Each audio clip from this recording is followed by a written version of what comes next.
Shout outs to the intro. What it do, y'all? Welcome to Rich Talks. I'm your host today, Unk, aka Ree. So today, I want to talk about the epic fall of Will and Jada Pinkett Smith. Like, what really happened, bro? Ever since the infamous Oscar slap, it feels like nobody looks at Will the same anymore, honestly. Like, I feel like Jada's been cucking him lately, like with all this weird ass press run for her book, which I'm hearing is actually a flop, by the way. Something just doesn't seem to add up here at all with all this. And if I'm being honest, I personally think that Jada is an emotional terrorist. Like, I think she's clout chasing and a bit of a manipulator too. And I'm gonna explain why to me. And the first reasoning as to why she should be considered an emotional terrorist.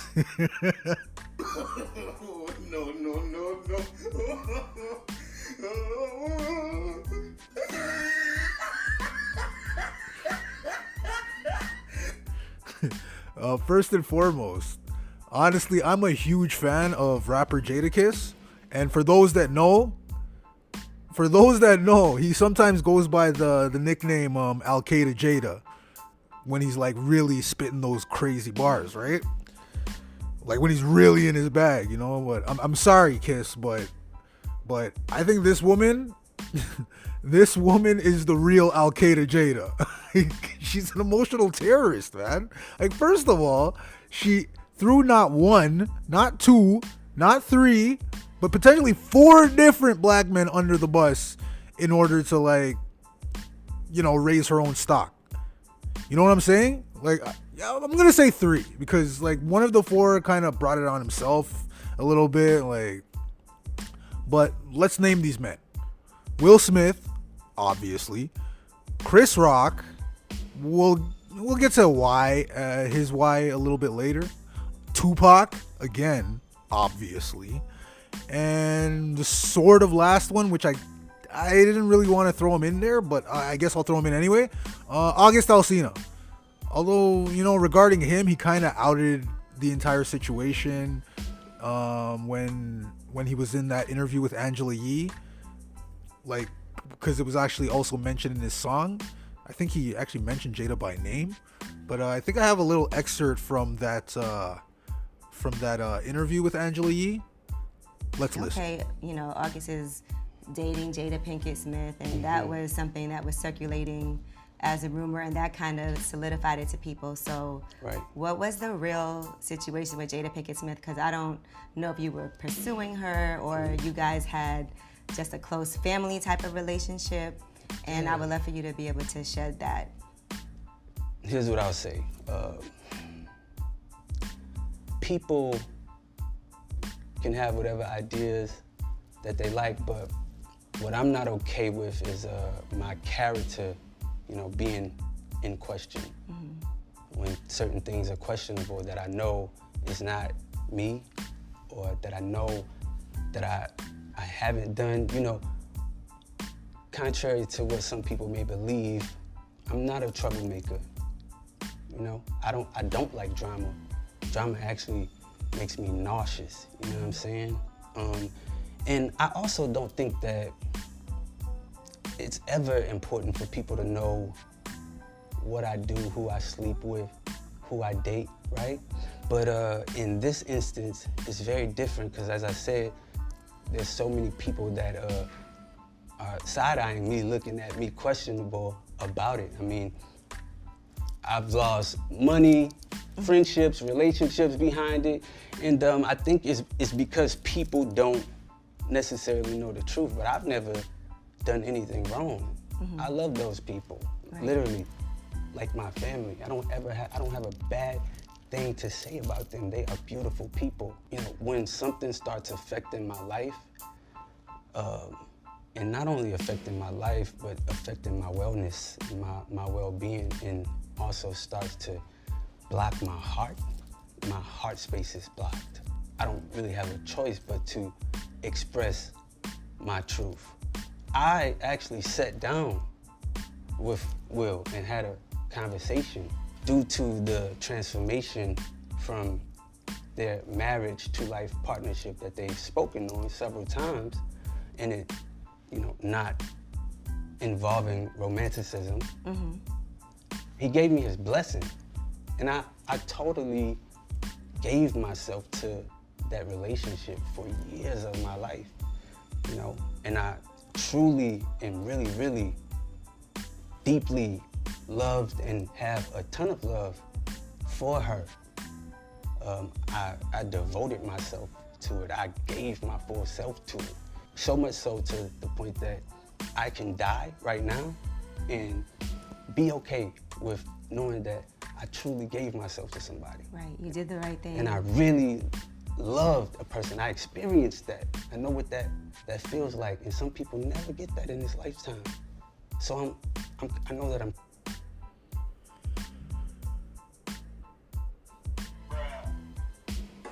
What? Bro, what are you talking about, man? Yo, this guy wasn't really saying much of anything, just talking about himself, essentially. Like, I don't know, it just sounded like a broken man, yo. Like, I really loved those people. Like, yo, what did Jada do to this kid, man? Because when he came to them, he was sick, yo. Like, I don't know. It was just, let me give a little backstory on the whole August situation. This young man, he was friends with Will and Jada's son, Jaden. And when he initially came around the Smith family, apparently it was around the time when he was like very, very sick. I think it was both physically and mentally, because like he has some kind of, I don't know, I guess he's been battling some kind of disease since he was a kid or whatever. But nobody ever actually mentions what kind of sickness it was. But in subsequent interviews, it feels like it was something more mental that he was battling with, more so than the physical stuff. But anyways, it was like in an interview, it must have been something really bad, because Will even stated that the entire family initially tried to like help him with his issues. Like the entire family embraced him, like the way you would embrace like the way you would embrace like a drug addict who's like down on his luck, and like maybe a drug addict family member, and you're just like trying to help them out, right? You want the best for them, so everyone's just gonna embrace to try to fix that. But, so anyway, at some point during the entire process, Jada and August seemed to have like developed some kind of intimate relationship. It just sounds weird, man. Like, this woman is old enough to be this guy's mom. like I don't know, man. It just sounds wild on so many levels. Just taking advantage of somebody like that. Starting a relationship with your child's friend. Like, yikes. Like, are you for real? That is crazy, man. But continuing on, like, you can just hear from the way August spoke about the situation that he developed genuine feelings for this woman, who I personally feel took advantage of the young man, like at one of his lowest points in his entire life, like just so she could feel good, because it had been so long since she felt good. Her words, according to that Red Table Talks that Red Table Talk discussion with Will, where Will basically had the new Jordan crying meme face, Y'all remember the last episode where I briefly mentioned the concept of mentally breaking down a person in order to gain their entire loyalty? I think this is a perfect example of how this can be done in a more subtle way. This is emotional terrorism. This is Al-Qaeda Jada. Like, this man thought he found true love, and all he ended up with was broken friendships, being vilified and hated by the masses for being the what's the male version of a Jezebel called? Like, you got whatever the male version of a Jezebel is. It's an Ahab, apparently. Like, Ahab? Like from Moby Dick? That's weird. Let's just say male version of a Jezebel, because an Ahab sounds strange. Realistically speaking, as a man, when you're in a relationship, there's just certain things that you expect from your significant other. And one of those things, which to me is very important, is to not embarrass the family. Like, especially when the man's bread and butter is literally tied to how he's perceived in public, ma'am. Al-Qaeda Jada. Like, I understand you're trying to sell a book and people embellish some stories in books to help sell it, you know? But come on, Al-Qaeda. I mean Jada. Why did you feel it necessary to put down Will in order for you to sell your book? Like, I just don't think you went about it the right way. Does it really require you standing on the backs of our legends and August kicking legacies down the stairs for you to get elevated, like, in this manner? I mean, to be considered on the same level as someone like Will, whose career you actually needed to even be able to put out this book. Without Will's career, we know that Jada's career wasn't like the biggest thing. I don't know. She could have been maybe like a middling star, but regardless of all that, like, her stock rose when she got with Will Smith. And that is a fact. It's actually kind of funny because it's like every embarrassing new secret that Al-Qaeda hits us with is like a fresh new lash on the backs of these men's legacies. Like, these once thought untouchable visions of these men who played such significant roles in our development through these decades, like through our childhoods. And I just don't understand the logic here. You know what? Maybe there wasn't any logical thought to this, because, you know, they do say that men are the ones that are more ruled by logic while women are more ruled by emotions. But moving on. Al-Qaeda Jada said that she was actually surprised that Will called her his wife after that infamous Oscar slap. Why? Well, it seems that we soon came to find out that the reason was that these two frauds actually have been separated since 2016.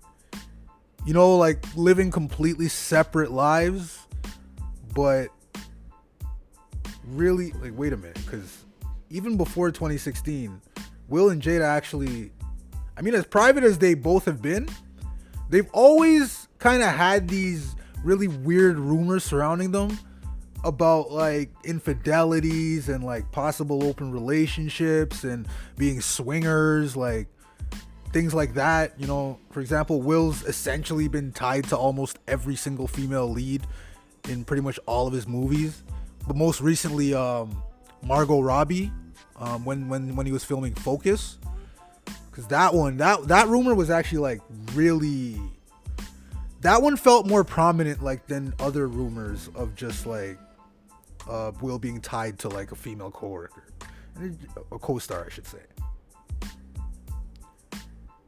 But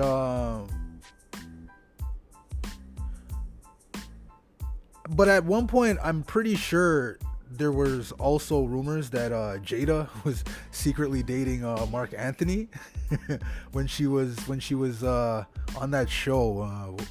What was that show called? Hawthorne? Yeah, Hawthorne. I never watched the show. I don't even know what the plot is about, to be honest. But for those that don't know, Mark Anthony is the ex-husband of J-Lo, Jennifer Lopez. And this was actually while he was still married to J-Lo at the time. So, I don't know, like, maybe they were just fucking. Like, who knows? Who knows, man? Like, these are all Holly weird type people, and I'm not here to judge or police anyone's relationship.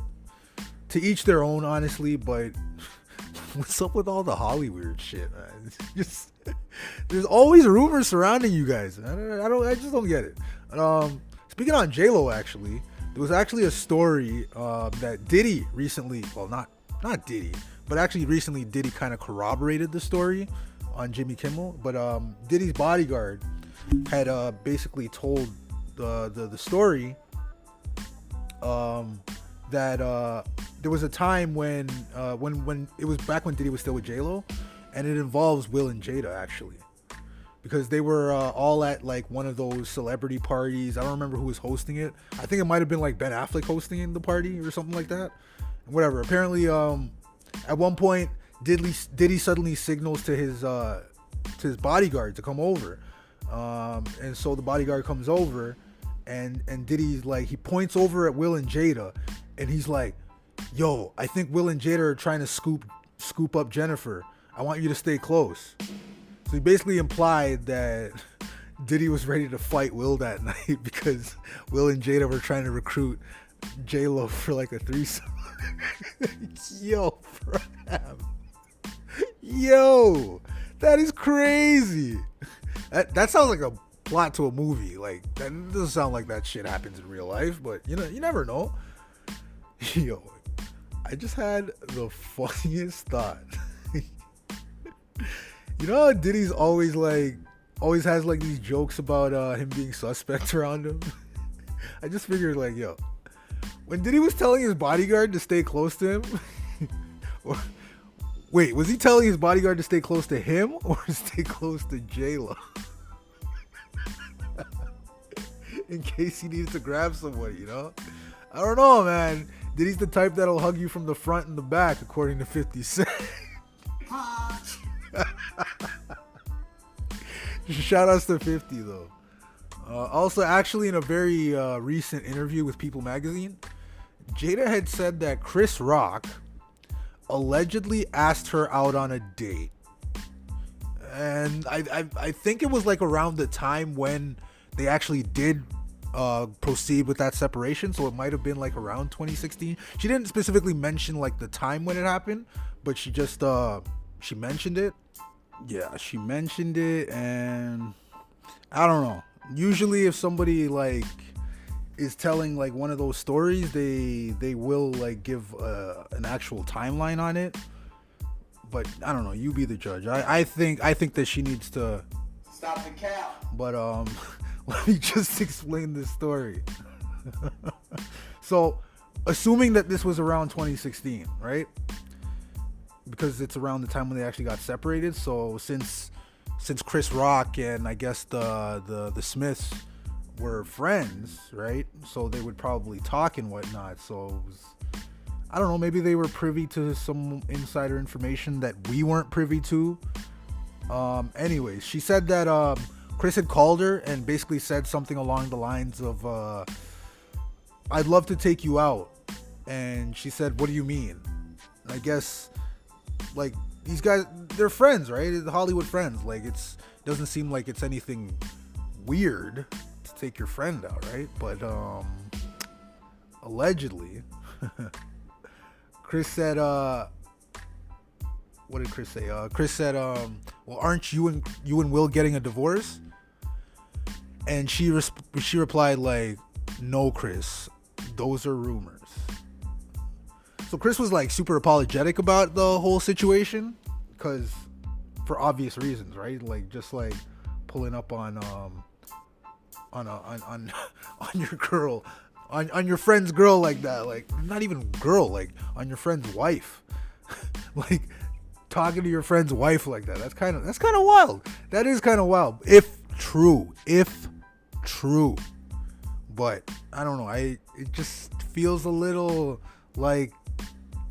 Why you lie to me, huh? I don't like liars. Nobody likes liars, but because yo, like, really and truly, I think that Jada was just like playing some 5D chess. Like, she probably like realized at the time of writing the book that there was a limit to how much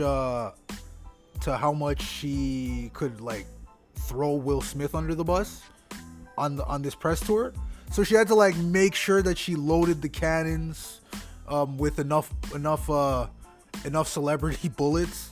Maybe Chris Rock had to catch a few strays too, you know, in order for things to go her way, you know. because there's no such thing as bad publicity when it comes to these Hollywood types, right? I don't know. But Chris is a low-key guy, man. Like, after that Oscar slap, like, people were finally starting to get over it.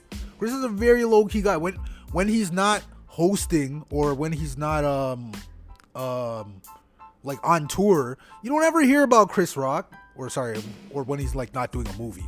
You don't ever hear about Chris Rock. When do you ever hear about Chris Rock if he's not on tour or doing a movie or something? Never. Like, that's just the type of guy he is. He's a pretty low-key guy. So for Jada to be throwing him back in the mix when people were finally starting to forget about the Oscar slap a little bit, you know, doesn't that sound like some emotional terrorism? You know what I'm saying? Like, yo, Al-Qaeda Jada strikes again, yo. No.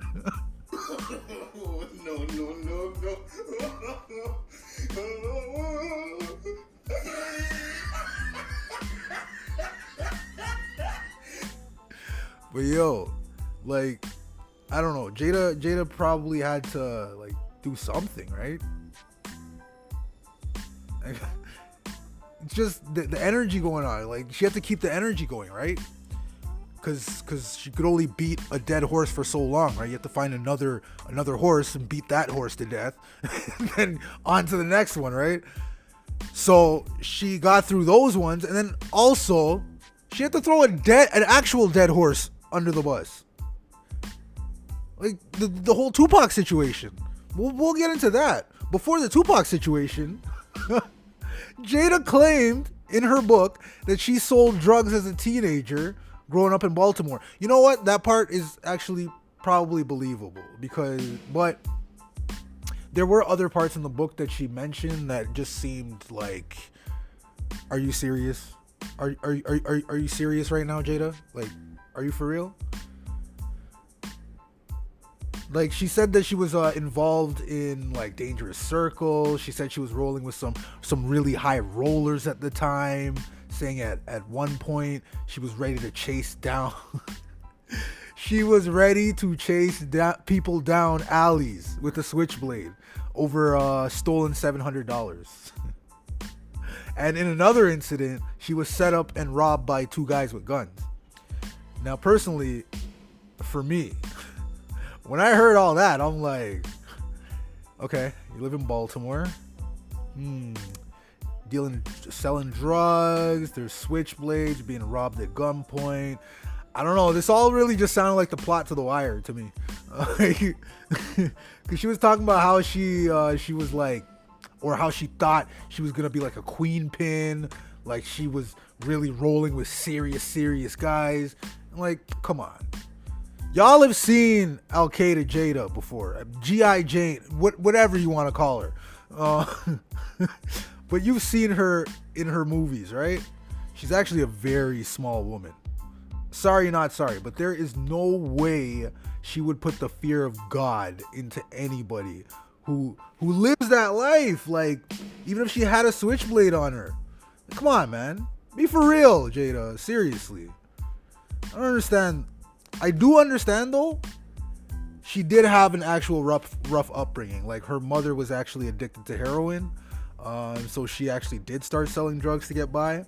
That part does seem believable because it's not hard to just be like a runner, like, you know, a drug runner, just or the mule or whatever. Like, there's things that can be done for her to actually have sold drugs, and like, I get that, but not to the degree that she was talking about potentially becoming a queen pin. And like, come on, it really just sounded a little bit clout chasey to me. Like, well, funny story, this actually kind of reminds me of a time that I had back in my college days. I remember a situation with this girl. She was like a tall, blonde, model type girl from like the suburbs, you know the type. Like, if OnlyFans existed back when I was in college. I'm dating myself. Oh my god. I'd say she'd be pretty popular on it. Yeah, she was pretty attractive. I'd say, yeah, that's a pretty good analogy for it. Anyway, like, she was like coming around and like chilling with the crew, and at the time she was like texting constantly on her phone, like just constant texting, and we had these flip phones back then too. We didn't have smartphones yet. And I'm not exactly sure, but I'm pretty sure at the time she was kind of doing some escort stuff. But don't ask me how I know this. Anyways, because she didn't want us to maybe because she didn't want us to inquire, I guess. Maybe, I don't know. But she was thinking, I really don't know what she was thinking. But one time I just straight up asked her, yo, why are you always on your phone? Who are you texting? And she's like, oh, it's just one of my custies. I sell him coke sometimes.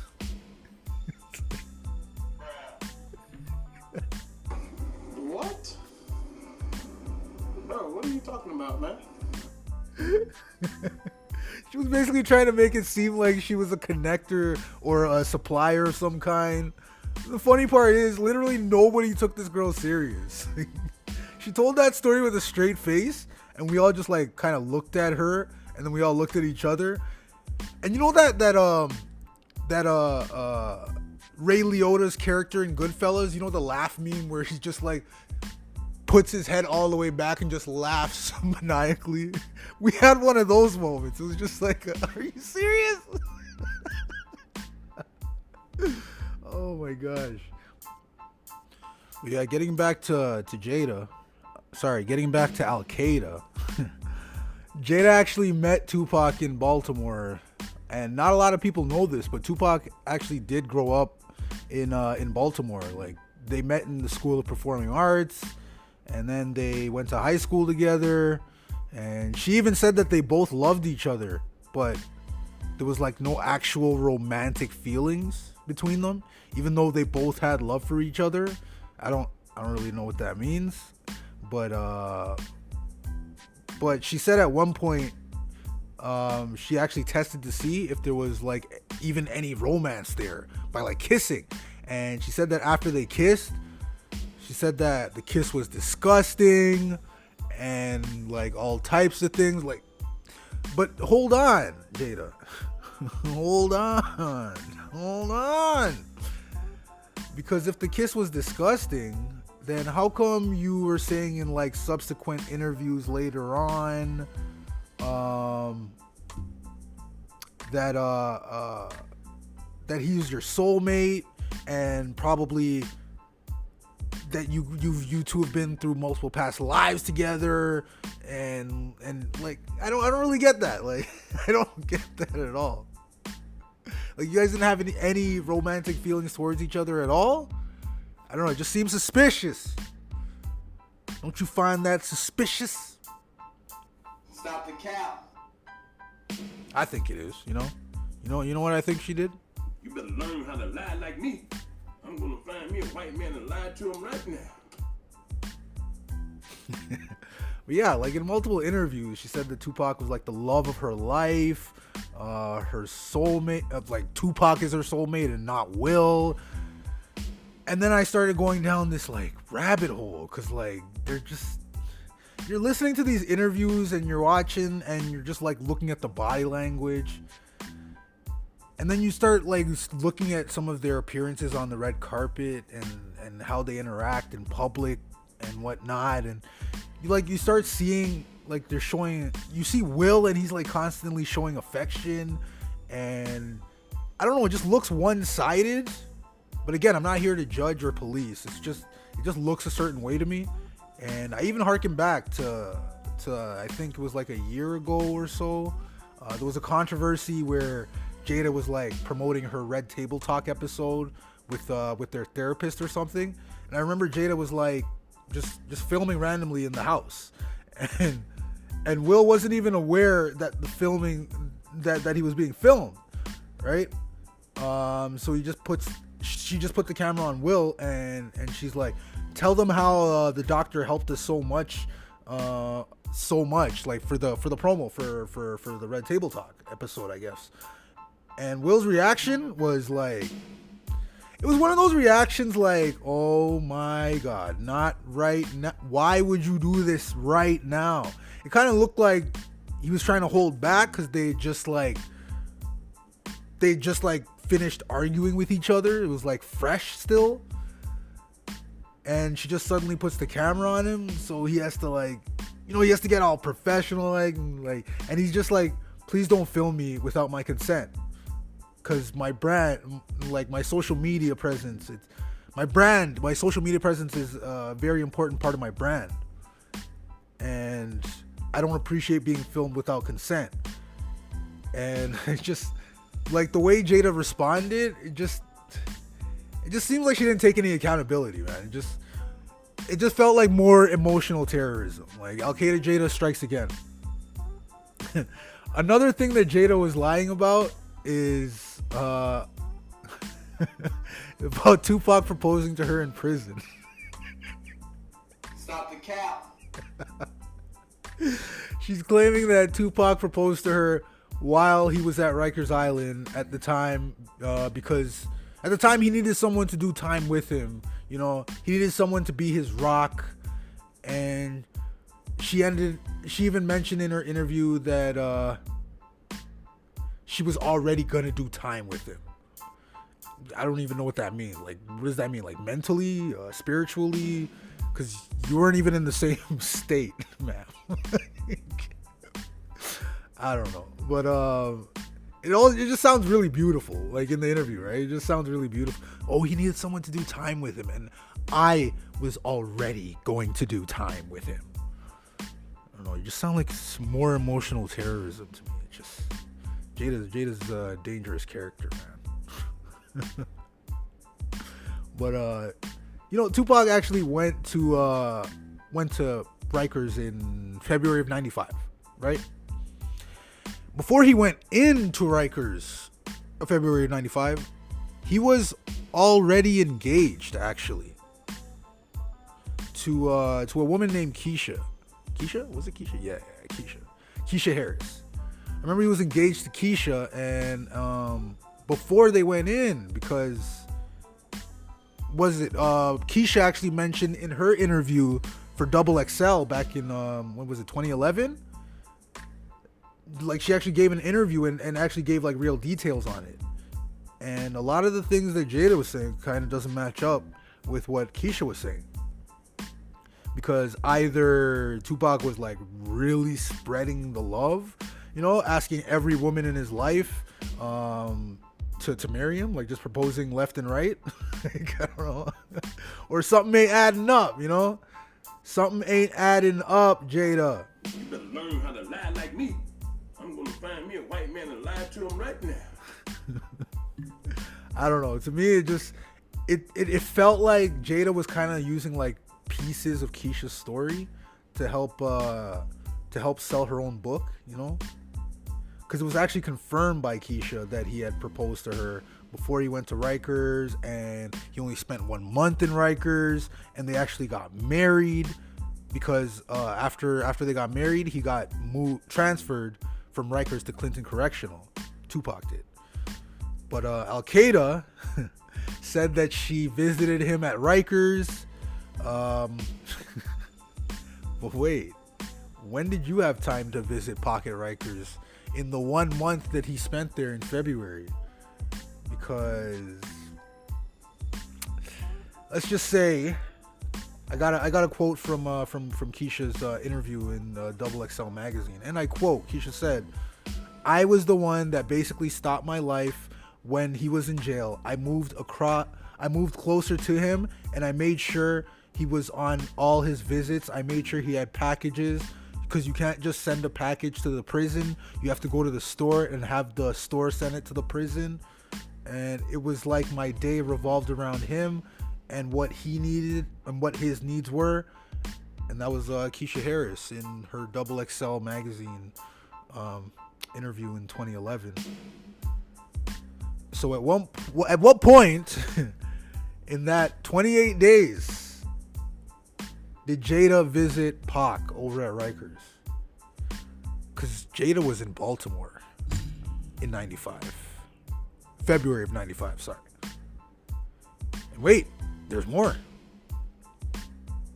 Because another thing happened in February of '95.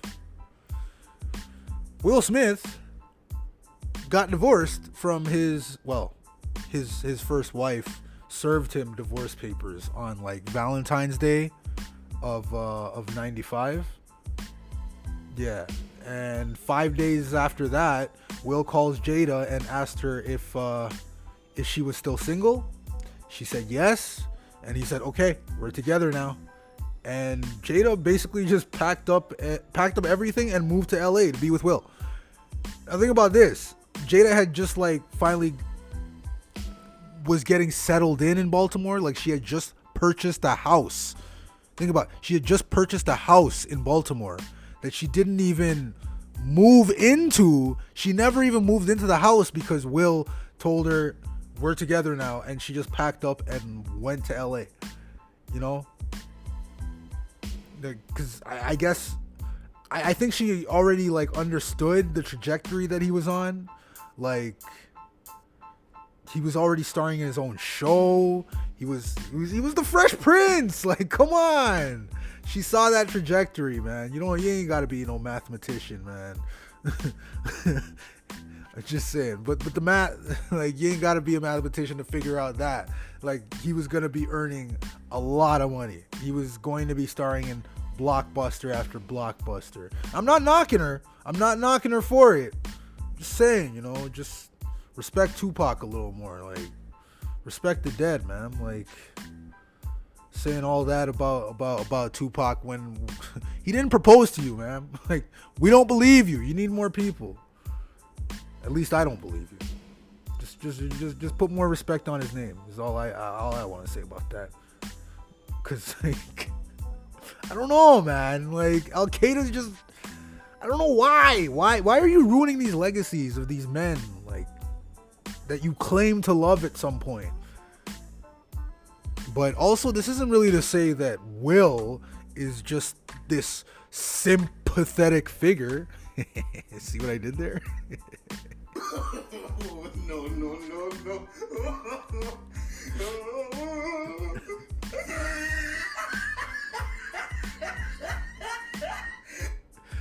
The man's still rich. Like, he's still worth millions of dollars, and he's rich as hell. Like, still living his best life. But for me personally, I don't think it's like it just won't ever be the same again for me. For me, his whole legacy is tarnished. I don't see a way where he can come back where I will see him the same or put him on the same pedestal as before.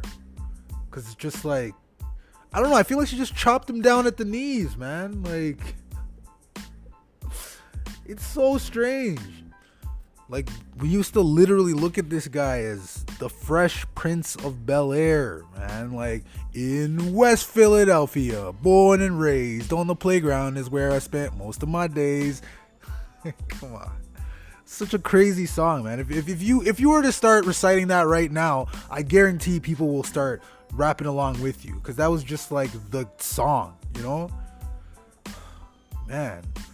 Like, this guy came from so many different blockbusters after blockbuster. This man was in Independence Day, Men in Black, The Wild Wild West, I, Robot. Shoot, I can just keep going.